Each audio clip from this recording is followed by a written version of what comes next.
예전 지구에는 지금의 늑대나 돼지만한 코끼리가 살고 있었다면 믿으실 수 있으신가요? 처음에 화석이 발견되자 말도 안 되게 작은 크기 때문에 사람들 사이에서 난쟁이 코끼리라고 불렸던 이 코끼리. 가자란 성체의 몸 길이가 1.5m에서 2.3m 정도에 키는 1m도 안 돼서 사람보다도 키가 작았던 이 코끼리. 도대체 이 난쟁이 코끼리는 왜 이렇게 작았으며 어떤 진화 과정을 거쳤을까요? 지중해에 있는 고대 문명의 발상지이자 아름다운 관광도시 크레타, 멋진 해변과 절벽으로 사랑받는 몰타, 이탈리아 남부 음식의 천국 시칠리. 이 섬들은 모두 우리가 잘 알지 못하는 흥미로운 공통점을 가지고 있습니다.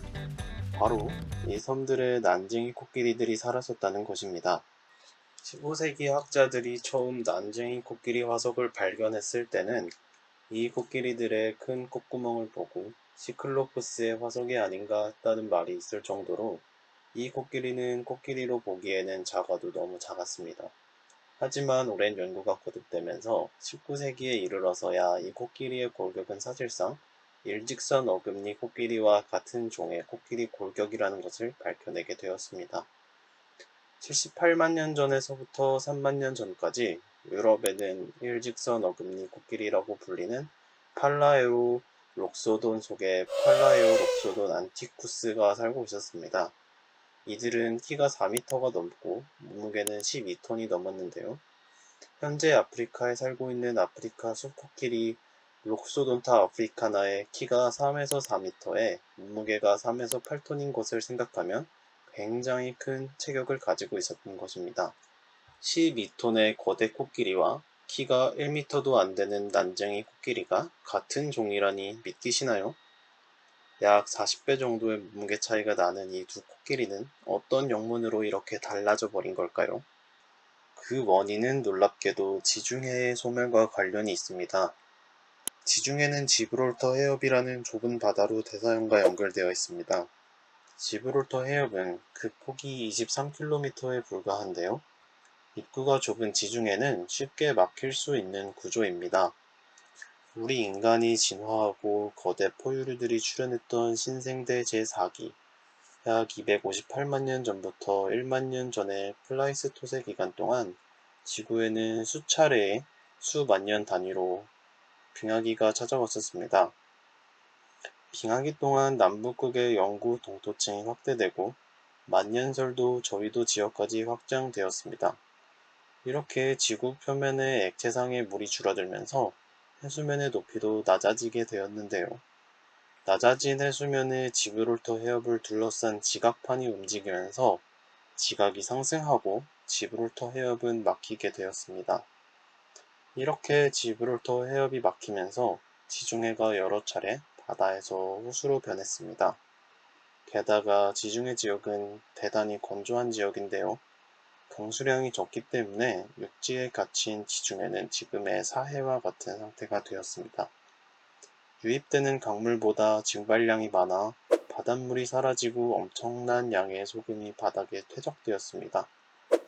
이때 넓어진 육지를 이용해서 동물들이 북아프리카에서 유럽으로 이동했습니다. 그래서 바로 이때 일직선상어 코끼리도 유럽으로 이동했습니다. 영국에서도 일직선상어 코끼리 화석이 발견되는 이유이기도 합니다. 그런데 문제는 지브롤터 해협의 닫힘이 그다지 오래 지속되지 않았던 것입니다. 빙하기가 끝나고 간빙기가 되면서 해수면이 최소 100m 이상 상승하였고 지각판이 이동하면서 지브롤터 해협이 다시 열리게 된 것입니다.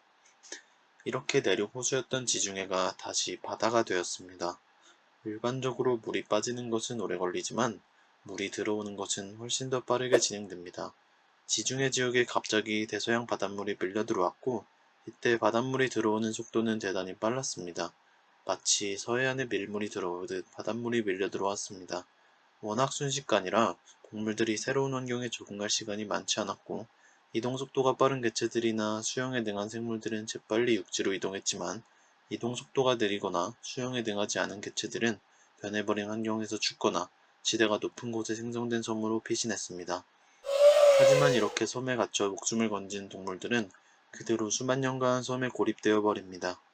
문제는 이렇게 동물들이 섬에 고립되게 되면 몸집에 변화가 나타난다는 것입니다. 섬에 고립된 큰 동물의 몸집이 작아지는 것을 섬 외소화라고 부릅니다. 코끼리나 기린 같은 큰 동물들이 커다란 덩치를 갖게 된 이유는 몸집을 키우는 것이 생존에 유리하기 때문입니다. 사자나 하이에나 같은 포식자들보다 훨씬 덩치가 크다면 잡아먹힐 위험이 월등히 떨어지고, 기린의 경우에는 높은 곳에 있는 먹이도 쉽게 먹을 수 있습니다. 하지만 포식자들이 없고 먹이가 풍부하지 않은 곳에 고립된 환경에서는 큰 덩치를 유지할 이유가 없습니다. 커다란 덩치는 오히려 단점으로 작용할 수도 있습니다. 첫 번째로, 커다란 덩치를 유지하기 위해서는 정말 많은 양의 먹이를 섭취해야 합니다. 사실 풀을 먹는 동물은 이미 하루의 대부분의 시간을 먹이를 찾고 먹이를 먹고 소화시키는 데 사용합니다. 식물은 흔한 에너지원이지만 열량이 부족한 비효율적 에너지원이기 때문입니다. 먹이가 부족한 환경에서 고립된 동물이 크기를 줄이면 종 전체가 먹을 수 있는 식량이 상대적으로 많아지고, 먹이 먹는 시간 외에 번식과 휴식에 사용할 수 있는 시간이 늘어나 생존에 대단히 유리합니다. 번째로, 덩치가 크면 임신과 출산에서도 불리한 측면이 있습니다. 일반적으로 동물의 몸집과 임신 기간은 비례하는 경향이 있습니다. 모든 동물은 수정란 단 한 개의 세포에서 출발해서 세포 분열을 통해 몸집을 키우기 때문이죠. 게다가 몸이 크면 성체로 성장하는 데 걸리는 기간도 길어집니다. 보통 아프리카 코끼리의 임신 기간은 약 18개월에서 22개월이며, 한 번에 한 마리의 새끼를 낳고 생후 10년에서 15년이 지나야 성적으로 성숙하여 새로운 자손을 생산할 수 있습니다. 반면 토끼의 경우 임신 기간은 약 1개월이며 한 번에 5마리에서 6마리의 새끼를 낳고 생후 약 7개월 정도면 새로운 자손을 생산할 수 있습니다. 번식의 측면에서만 놓고 보았을 때 크기가 큰 코끼리는 토끼에 비해 엄청나게 불리한 것입니다. 또한 임신기간은 암컷이 포식자의 공격으로부터 매우 취약한 기간이며, 새끼가 완전히 성숙할 때까지 어미가 보살펴 주어야 하는 기간 동안 외부의 위협에 취약합니다. 따라서 덩치가 작아지면 임신기간과 세대간 기간이 줄어들면서 생존에 유리해집니다. 사실 이런 섬 뇌소화 현상은 현재 지구 곳곳에서 꽤나 자주 발견할 수 있는 현재 진행형의 현상이기도 합니다. 노르웨이의 스발바르 섬에 있는 소위 스발바르 순록도 본토의 순록보다 눈에 띄게 작습니다. 스발바르 섬 순록의 어깨 높이는 65cm에 불과한 반면, 본토의 순록은 평균 어깨 높이가 약 110cm입니다. 또한 인도네시아의 보르네오 섬에 살고 있는 보르네오 코끼리 또한 아프리카의 아프리카 숲코끼리나 이보다 더 작은 인도의 아시아 코끼리보다도 훨씬 더 작습니다. 이들은 키가 2.4m 정도밖에 되지 않아 중국의 키 큰 농구선수 야오밍보다 조금 더 큰 수준이었습니다. 이들은 모두 섬에 살게 되면서 더 이상 큰 몸집을 필요로 하지 않았고, 큰 몸집이 오히려 단점으로 작용했기 때문에 작은 몸집을 가지도록 진화의 선택을 받아 점차 작아진 것입니다. 하지만 오히려 크기가 작은 생물들은 섬에 고립되면 크기가 커지는 경향이 있습니다. 이렇게 섬에 고립된 작은 동물의 몸집이 커지는 것을 섬 거대화라고 부릅니다. 원래 작았던 동물들의 몸집이 커지면 그만큼 많은 에너지를 체내에 저장할 수 있고, 체외 표면적이 줄어 일정하게 체온을 유지할 수 있습니다. 또한 일정 크기 이상 덩치를 불리면 당연히 포식자들도 함부로 공격하기 어렵고, 자신보다 큰 먹이 경쟁자가 줄어들었으니 먹이가 상대적으로 오히려 풍부해지고 쉽게 몸집을 불리기 유리한 환경이 되기 때문입니다. 이렇게 섬 거대화를 겪은 대표적인 동물은 과거 인도양의 모리셔스 섬에 살았던 도도새입니다. 날지 못하고 사람을 무서워하지 않아 섬에 정박한 선원들을 따라다녔기 때문에 바보라는 뜻의 포르투갈어 도도라는 이름이 붙여진 이 새는 처음 과학자들이 발견했을 때 크고 날지 못했기 때문에 타조와 비슷한 새일 것이라 생각되었습니다. 하지만 도도새는 연구 결과 해부학적으로 비둘기목, 비둘기과에 속하는 비둘기와 유사한 새라는 것이 밝혀졌습니다. 현재의 니코바르 비둘기와 비슷했던 도도새의 조상은 약 1000만 년 전 남아시아의 여러 섬들을 차례로 거치며 이 섬으로 들어왔습니다. 이때는 크기가 지금의 비둘기처럼 작았습니다. 하지만 세대를 거듭하며 먹이 경쟁이 없고 흔적이 없는 고립된 상태에서 이들은 키가 1m, 몸무게는 25kg 정도까지 자라며 날지 못하는 타조 같은 새로 진화했습니다. 하지만 이러한 거대한 크기는 역시 고립되었기 때문에 가능한 진화였던 만큼 사람들이 16세기에 새들을 발견한 뒤에는 진화적으로 매우 불리하게 작용했습니다. 우선 날개가 없고 몸이 무거웠던 도도새는 사람들로부터 빠르게 도망가지 못했습니다.